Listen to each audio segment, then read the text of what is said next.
Assalamualaikum warahmatullahi wabarakatuh. Selamat malam dan salam sejahtera bagi kita semua.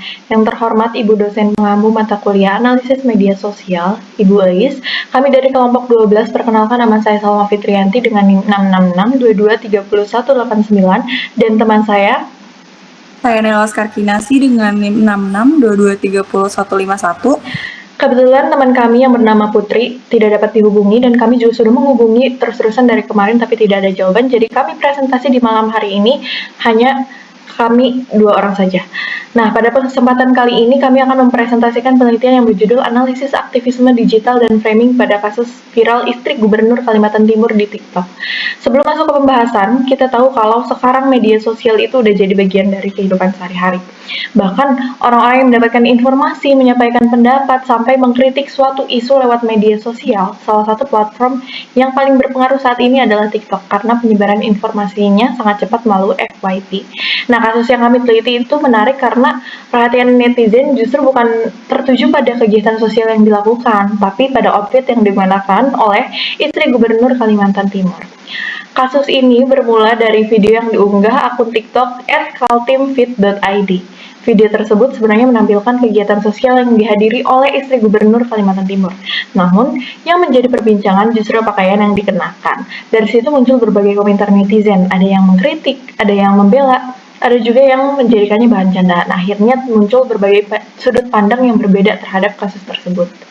Dalam penelitian ini, kami fokus pada 2 hal. Yang pertama, bagaimana framing atau cara pandang netizen terhadap kasus viral tersebut. Yang kedua, bagaimana bentuk-bentuk aktivisme digital yang muncul dalam komentar-komentar netizen. Untuk menganalisis data, kami menggunakan 2 teori. Yang pertama adalah teori framing dari Robert Edman, yang terdiri dari 4 elemen, yaitu mendefinisikan masalah, mencari penyebab, memberikan penilaian moral, dan memberikan solusi. Kemudian teori kedua adalah aktivisme digital yang menjelaskan bagaimana masyarakat dapat berpartisipasi dan menyuarakan pendapatnya melalui media digital. Penelitian ini menggunakan pendekatan kualitatif dengan metode analisis konten. Data yang kami gunakan berasal dari 150 komentar TikTok pada akun @kaltimfit.id. Pengumpulan data dilakukan menggunakan TikTok Comment Scraper melalui API5. Lalu seluruh komentar dianalisis menggunakan teknik total sampling. Tahapan analisis dimulai dari reduksi data, kemudian kategorisasi, interpretasi, dan terakhir penarikan kesimpulan. Berdasarkan hasil penelitian, framing yang paling dominan adalah framing estetika dengan presentase 40%. Artinya, sebagian besar netizen lebih fokus membahas outfit atau penampilan dari figur publik tersebut. Namun menariknya jika kategorisasi, kritik sosial, dan etika pejabat digabungkan, jumlahnya mencapai 46%.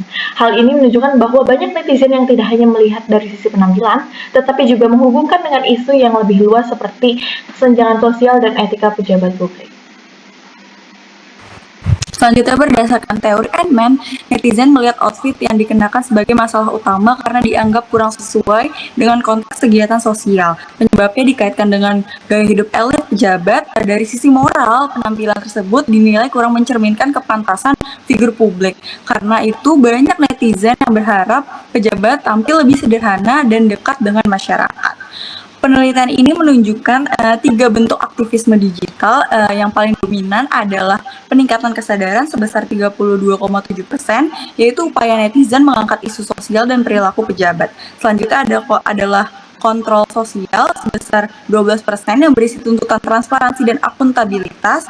Kemudian ada mobilisasi opini sebesar 8,7% melalui perbandingan dan diskusi antar figur publik. Namun 46,7% komentar masih berupa reaksi spontan tanpa unsur aktivisme.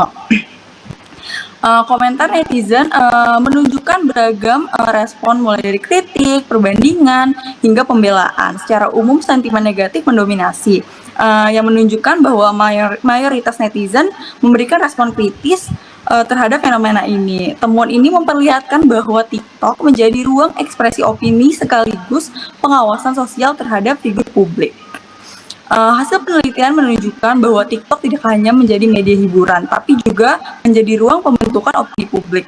Isu yang awalnya berfokus pada penampilan berkembang menjadi diskusi tentang kesenjangan sosial, etika, dan akuntabilitas pejabat. Hal ini menunjukkan kuatnya peran media sosial dalam mendorong partisipasi publik. Kesimpulannya, framing yang paling dominan adalah framing estetika. Namun, banyak juga komentar yang mengandung kritik sosial dan etika pejabat publik. Selain itu, lebih dari setengah komentar menunjukkan adanya aktivisme digital dalam bentuk peningkatan kesadaran, kontrol sosial, dan mobilisasi opini. Dengan demikian, TikTok tidak hanya berfungsi sebagai media hiburan, tetapi juga sebagai ruang pembentukan opini publik dan kontrol sosial digital. Baik, sekian dari kami kelompok 12. Kurang lebihnya mohon maaf. Terima kasih atas perhatiannya. Wassalamualaikum warahmatullahi wabarakatuh.